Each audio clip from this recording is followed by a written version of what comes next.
Le monde est donc compliqué, même pour ceux qui ne savent pas.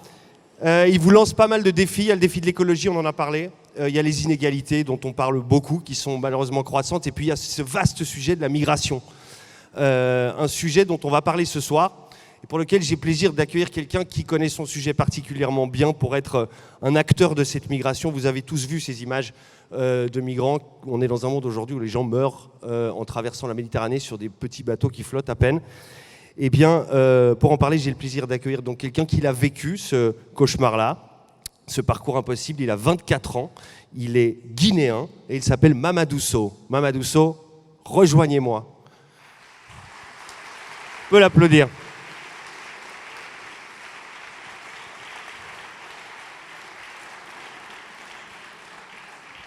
Bienvenue, cher Mamadou. Je me mets là, on se met là. Dans la vraie vie, on se tutoie, mais là, on va se dire vous, parce qu'il y a du monde. Alors, je vais essayer de vous dire vous.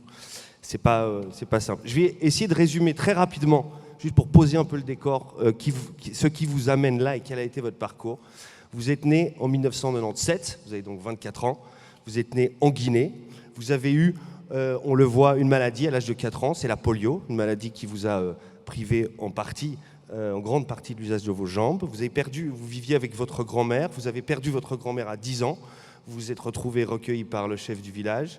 Et puis, vous avez été envoyé mendier à Conakry, qui était la capitale. Vous avez mendié dans les carrefours, mendié comme on l'imagine, sans le fauteuil roulant que vous aviez aujourd'hui. Puis vous êtes débrouillé, vous vous êtes toujours débrouillé. Vous avez d'abord monté une petite association, et puis vous avez monté une petite échoppe dans un marché de Conakry, où vous vendiez des cartes de téléphone, tout un tas de choses. Et cette petite échoppe a été incendiée, c'était en 2015, pour des raisons politiques, je ne sais pas si on aura le temps d'en parler. Et là, vous décidez, vous aviez eu le temps de vous acheter un fauteuil roulant, de vendre votre fauteuil roulant et de partir pour l'Europe. Pourquoi cette décision de partir comme ça pour l'Europe en le vendant tout, y compris et surtout son fauteuil roulant? Ok. Bonsoir à tout le monde. Je suis très content d'être là avec vous ce soir. Donc, pourquoi je me décidé de venir en Europe? J'ai vendu toutes mes affaires, j'ai plié mes bagages pour venir ici. C'est à raison de mon propre sécurité d'abord, parce qu'en Guinée, il y a eu de tensions politiques ethniques. Moi, je suis victime en 2015. Je me débrouillais pendant des années pour avoir cette somme que j'ai investie. Donc, ils sont venus un seul jour, ils ont brûlé tout. Donc, les gouvernements n'ont pas réagi pour nous rembourser. Et pourtant, c'est à cause des politiques. Donc, ça m'a découragé. J'ai vu encore les tensions, toujours ça continue, il y a des problèmes ethniques. Donc, quand même, ça faisait partie de mon départ en Guinée. C'était quoi l'image de l'Europe que vous aviez? Vous m'avez raconté ça, l'image de l'Europe que vous l'aviez par Facebook, par WhatsApp, par vos amis qui étaient déjà partis en Europe. Et qu'est-ce qu'ils vous montraient? Bon, les images, moi, ce que j'ai compris, les images qu'on voit sur Facebook, c'est pas ça qui est derrière. Parce que plusieurs personnes, quand ils prennent les photos pour mettre sur Facebook, ils ne prennent pas les photos ou écrivent leur histoire, conditions de vie en Europe. Toujours, ils habillent bien, donc ils vont à Tour Eiffel ou un endroit qui est très joli. Ils prennent les photos, bon, ils postent sur Facebook parfois. Les photos, ça attire les gens qui sont en Afrique, qui ne connaissent pas les réalités en Europe. Mais moi, lorsque mon premier jour d'arriver en Europe, c'est à partir de ce jour-là, j'ai compris, les images, c'est pas ça. C'est pas exactement ça. Oui. L'Europe que vous avez trouvée ne correspondait pas exactement à l'image que vous aviez sur les portables. Elle vient d'où? Pardon, mais juste, vous avez 19 ans quand vous partez. Vous avez vendu votre fauteuil roulant, vous avez vendu votre portable Android parce que c'est trop dangereux, on risque de se faire voler. Vous avez donc que la force de vos bras. Elle vient d'où la force mentale de se dire je vais traverser le désert et puis ensuite la Méditerranée? Bon, ma force, je reviens un peu derrière parce que moi, je suis grandi avec ma grand-mère. Depuis qu'elle est morte, donc j'ai compris maintenant, il n'y a pas quelqu'un derrière moi. À partir de là, j'ai compris qu'il faut que je batte pour moi-même, pour ma propre vie, toutes les choses. Parce que s'il n'y a pas quelqu'un derrière toi qui va te soutenir, donc c'est à partir de là-bas, moi j'ai eu de courage de décider de faire beaucoup de choses. Il faut se débrouiller. Oui, quand même. C'était ça le mot. On en parlait et quand je vous demandais, je crois que c'était hier, je vous disais, vous vous souvenez de quand vous aviez 18 ans, c'était important, et vous m'avez dit, bah, c'est pas la même chose d'avoir 18 ans en Afrique parce que c'est moins important, on se débrouille bien avant 18 ans. Oui, nous, en Afrique, avant d'avoir 18 ans, je trouve déjà on a fait beaucoup de choses. Moi, avant que je gagne 18 ans, j'ai pu faire beaucoup de choses. Donc, j'ai vu seul à Conakry.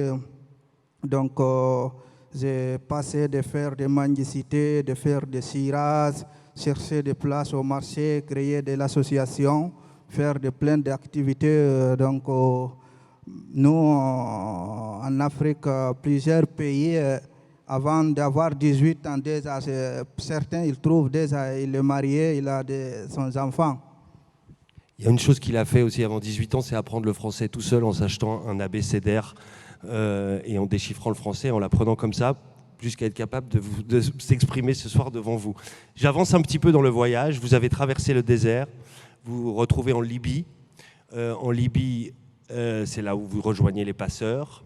Vous êtes obligé de mendier de nouveau, toujours pas de fauteuil roulant. Vous faites une première tentative en bateau. Le bateau part, un petit bateau, il perd son moteur dans l'eau. Vous êtes repêché le lendemain par les gardes-côtes libyens qui vous emmènent en prison. Vous faites 1 mois de prison et là, vous repartez. Comment vous faites ça? Vous savez, il y a beaucoup d'immigrants qui, leur départ, ils n'ont pas de l'argent suffisamment pour payer, passer directement. Parfois, tu payes des doubles, tu payes. Au début, on te dit tu n'es pas payé, donc beaucoup, ils viennent, ils débrouillent à Libye malgré il y a des risques. Donc les gens débrouillent là-bas. Donc moi aussi, j'ai resté quelques jours, donc je n'ai pas, mon argent est fini, donc je suis obligé de sortir, de faire chercher de l'argent pour passer parce qu'il faut que je continue mes voyages. Donc c'est comme ça, j'ai sorti, malgré il y a du soleil, il y a des coups de fusil partout. Donc, quand même, j'ai pris le risque de sortir, aller dans l'embouteillage devant le supermarché, de demander de l'argent. Donc, j'ai eu la chance d'avoir environ de 2000 dinars. Donc, ça m'a permis de payer pour que je continue. Donc, pour la première fois, on a essayé, donc ça n'arrive pas de marcher. Ils ont retourné, donc ils sont transférés, nous tous, à la prison Zawiya. Donc on a resté 1 mois, mais pendant 7 mois, donc on négocie toujours aussi pour sortir. Parce que quand on t'amène de prison, parfois on prend les gens pour amener de travailler sans paiement. Certains, tu appelles leur famille, si tu n'as pas de famille, donc tu restes là-bas. Donc moi, c'est comme ça, je peux négocier encore avec les passeurs que je peux. Donc il m'a trouvé des solutions, donc j'ai essayé, on a pu réussir. Et là, 2e voyage en mer, cette fois vous partez, vous êtes à nouveau recueilli une première fois, et puis sur le bateau de l'Aquarius, et vous arrivez après 4 jours en Sicile. Et rapidement, en Sicile, là de nouveau, ça ne se passe pas du tout comme vous imaginez, et vous repartez pour presque 2 ans de choses très compliquées. Oui, parce que nous, plus souvent, quand on était en Libye ou en Afrique, on pense quand on vient en Europe, tout est réglé. Donc, ce n'est pas le cas. Moi, lorsque on a descendu à la port de Sicilia, on a resté toute la journée, pendant 4 jours, on ne mange pas suffisamment. Donc, on a resté toute la journée à la port. Donc, finalement, on m'a transféré dans un centre d'accueil qui n'est pas adopté. Donc, dans une village, tu ne vois même pas de personnes. Donc, moi, je pensais, le lendemain, je pensais même que c'est des prisons. Donc, ce n'est pas un centre d'accueil. C'est là-bas que je continue d'échanger avec les personnes que j'ai trouvées. Donc, je suis obligé de les patienter là-bas, mais j'ai vu finalement, ce n'est pas les choses qu'on voit sur les réseaux sociaux. Mamadou Sow, avant d'accueillir Lachin Maslamani, notre autre témoin de la migration, 2 questions, ou plutôt 2 messages. Il y a plein de politiques là qui sont là. On oublie qu'ils sont là. Si vous avez un message pour eux, c'est quoi? Qu'est-ce que vous avez envie de leur dire aux politiques de cette Europe dans laquelle vous êtes arrivés? Ah bon, moi, ce que je peux dire, les politiciens européens, donc c'est toujours de continuer de lutter parce qu'on voit beaucoup de déclarations sur les réseaux sociaux, toujours. C'est eux qui luttent pour les droits de l'homme. Donc, c'est de continuer de lutter, encore pratiquer les choses, pas seulement de beaux discours. Ça, c'est pas mal. Et pour les jeunes de 18 ans, c'est quoi votre conseil à vous qui en avez 24? Bon, pour les jeunes qui ont eu les 18, à moi, je le conseille de les continuer, c'est de battre pour aller en avant. Donc, encore impliqué dans la politique. Allez de l'avant, continuez à vous battre, ou commencez à vous battre. Merci Mamadou Sow.